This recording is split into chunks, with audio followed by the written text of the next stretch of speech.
If your community feels fragmented, if your discussions turn to disputes, you're missing a key ingredient. Integrity. Integrity. It's the invisible glue that binds us, not just in good times, but especially when challenges loom large. Imagine a classroom where every student, regardless of their background, feels respected and valued. That's integrity in action. In every lesson plan, every school event, educators have the power to foster unity through consistent, fair practices and by honoring their commitments. When educators model integrity, they don't just teach a subject, they teach a way of being. Think about it. A single act of honesty in a classroom can inspire a whole generation to uphold truth and unity. So let's ask ourselves, how are we cultivating integrity in our spaces? Because in the end, integrity is what makes us whole, unites us, and yes, it makes us strong. Together, let's commit to being the integrity we wish to see in the world. It's not just an ideal, it's a necessity for a united future.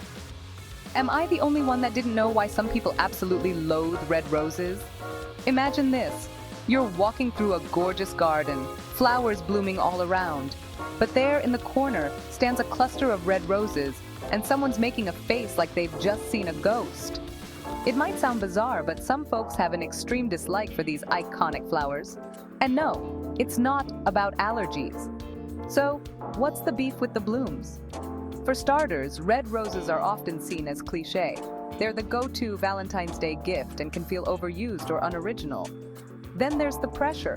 Red roses carry a heavy romantic symbolism, and not everyone wants that kind of drama on a regular Tuesday. And let's not forget, preferences are personal. Just like some people prefer chocolate over vanilla, others might find beauty in daisies or tulips instead of roses. So next time you're thinking of gifting flowers, maybe ask first? Because believe it or not everyone dreams of red roses.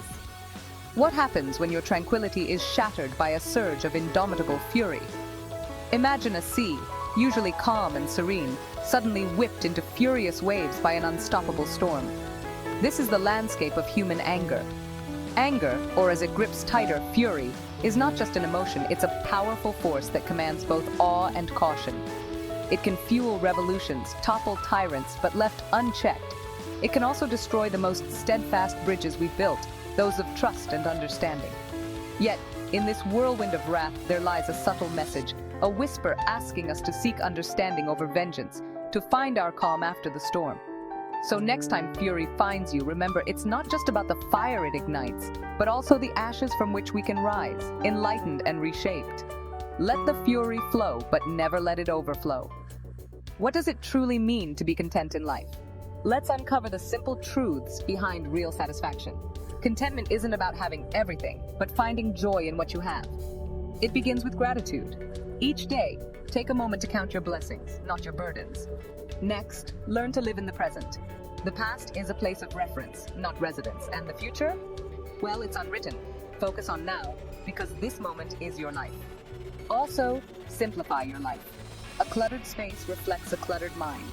By minimizing your possessions, you give more room for your true joys to breathe and flourish. Lastly, let go of comparisons.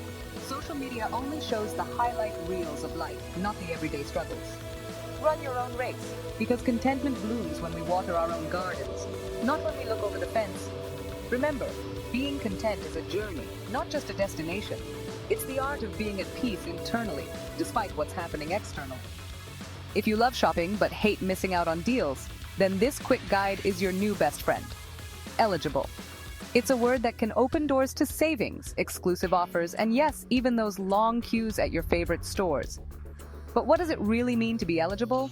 Simply put, if you're allowed or entitled to a benefit, discount, or any special offer, you're eligible.